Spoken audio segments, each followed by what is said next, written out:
You know, there are a few settings that you should change when you get your S23 or even the S23 Ultra. And I'll talk about 13 very essential changes that you can make to set up your phone to its best potential. The first thing I set up is my lock screen because that is the first thing you see when you turn it on. It should look great, it should show my notifications nicely and help me access the right apps very quickly. To make changes to your lock screen, just long press on it. Now I've chosen a wallpaper that has enough space at the top so I can place like a vertical clock. And I could have gone with like a slim font, something like this, but I chose a bold font just because it's easier to read. And for notifications, you can go for icons only. It's cleaner, but I like to see details on the lock screen and decide whether I want to get into the app or not, and then I can stylize it basis how I want. And for app shortcuts, I've changed the camera to Slack, but you can set it to anything. I use Slack for work mostly, so that's that. And yeah, that is pretty much how I've set up my lock screen. You know, Samsung phones have changed their default setting for always on display to show only when you tap. But I like to see it always. So you could go into lock screen settings, into always on display and shift that to show always. And now every time I have a notification, I can just see it while my phone is kept on the table. Next, I want to make sure that I can unlock my phone in the fastest possible way. And the fastest way to do that is to go into security and privacy, then go into biometrics and remove any fingerprint that you may have. Register again, but register both thumbs at the same time.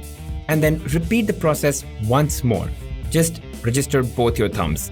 And you're going to be blown away by the speed with which you will now be able to unlock using the fingerprint sensor. It's going to be so fast.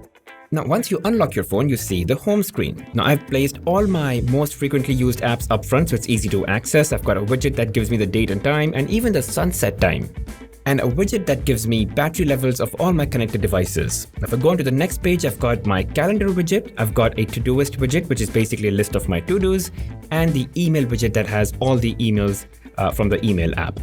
I've actually done a very in-depth video explaining how you can set up your Galaxy smartphone. I'll leave a link here in the card, so definitely check it out after this video. Next, I also calibrate my display just a little bit. For this, I go into display settings and then go into font size and style and just reduce that by 1 point. And then I go into screen zoom settings and reduce that all the way down. And just by doing this, I'm able to fit more in one screen and I find that much more efficient. Now, I know a lot of people out there are saying that you can bump up the resolution to the highest level, but guys, in my opinion, the difference is very insignificant, and if you let it stay at FHD+, it rewards you with a bit of extra battery life every day.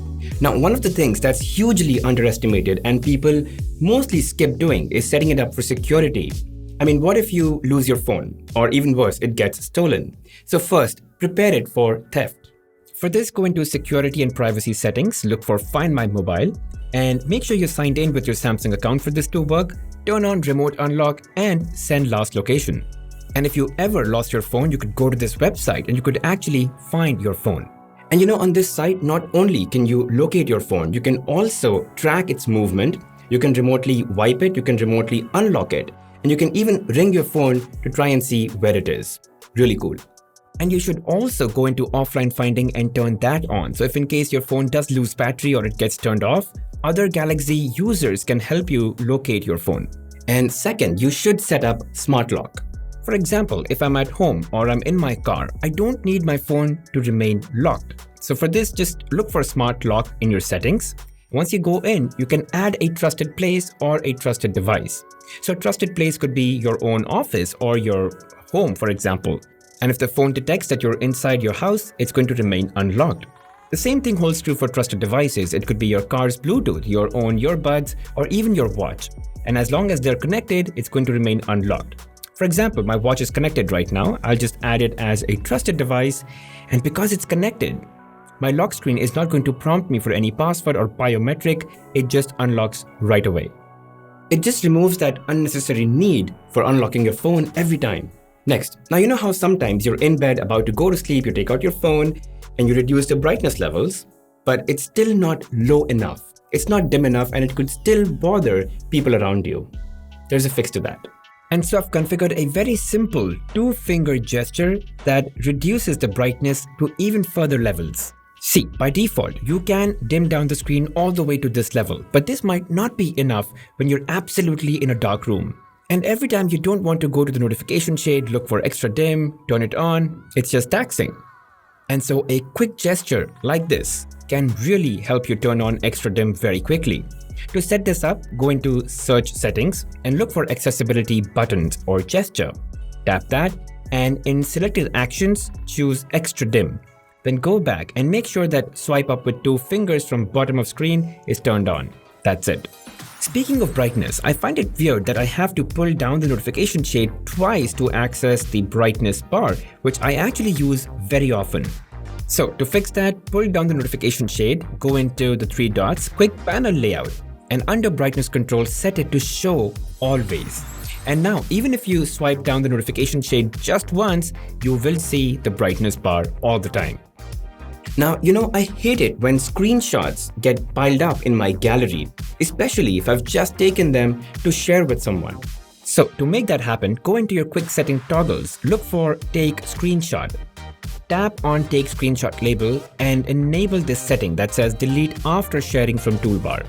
And now when I take a screenshot and if I share with any contact, for example on WhatsApp, and if I go back to my gallery, that screenshot is not there. Now here's an odd behavior. I swipe up, I see the app drawer, swipe down, and I still see the app drawer. And for the notification shade, I have to swipe all the way from the top. Now to fix this, long press on the home screen, go into Settings, and look for this option that says Swipe Down for Notification Panel. Once you do that, swiping up is still the app drawer, but when you swipe down from anywhere, you get the notification shade, and it's so much easier now to call the notification shade. Next, I also like to set up secure folder. It's almost like a personal vault that only you have access to, and you can store your, really private photos, videos, files, even have cloned apps that only you can access in that secure folder. To set up secure folder, you first have to go into Settings and just search for it, okay? Just write secure and you'll see secure folder. Now click on it and you're gonna have to quickly set it up. It's very simple, just follow the steps on screen, just click continue and it'll do its thing. Once it's all done, you'll be able to set up a password and your biometrics to unlock it. And now you can send your files, your photos, your videos into secure folder by just selecting and moving them to secure folder. And now when you go into your secure folder, your files, your photos, videos will be in its own independent file manager or gallery. And only you can access these because you know the pin to the secure folder. And all of these apps, in fact, you can have more apps in your secure folder. And it's almost like a secure version of that app in your phone that no one knows about. And you can set up 2 WhatsApps, 2 Facebook Messengers, 2 Instagram accounts, 2 Gmail accounts. It's amazing, and only you can access them inside the secure folder. And guys, there's a lot that you can do with secure folder. It's almost like your private basement, your own personal world. I've actually done a full video explaining a lot of its features, and I'll leave that video over here. Definitely watch it out after this video. Really helpful. And lastly, long pressing the power key opens up Bixby. So let's fix that. Just open your notification shade, click on the power icon, and then go into side key settings and change the press and hold function to power off menu. There, now it's going to work the way it should, right? The other thing that you can do is configure what happens when you double tap the power button. You can quickly launch the camera or any app of your choice. Anything that you use very frequently, double tap and it's going to open it. Alright, that's pretty much it guys. So these were a few things, I generally do when I get a new Samsung phone, and just thought I'll share it with you just so that you can make the most of your phone. Thanks for watching guys. If this was helpful, make sure you hit that like button, subscribe to the channel and hit that bell notification icon, and definitely mark all. Really helps the channel grow. I'll see you guys in the next one.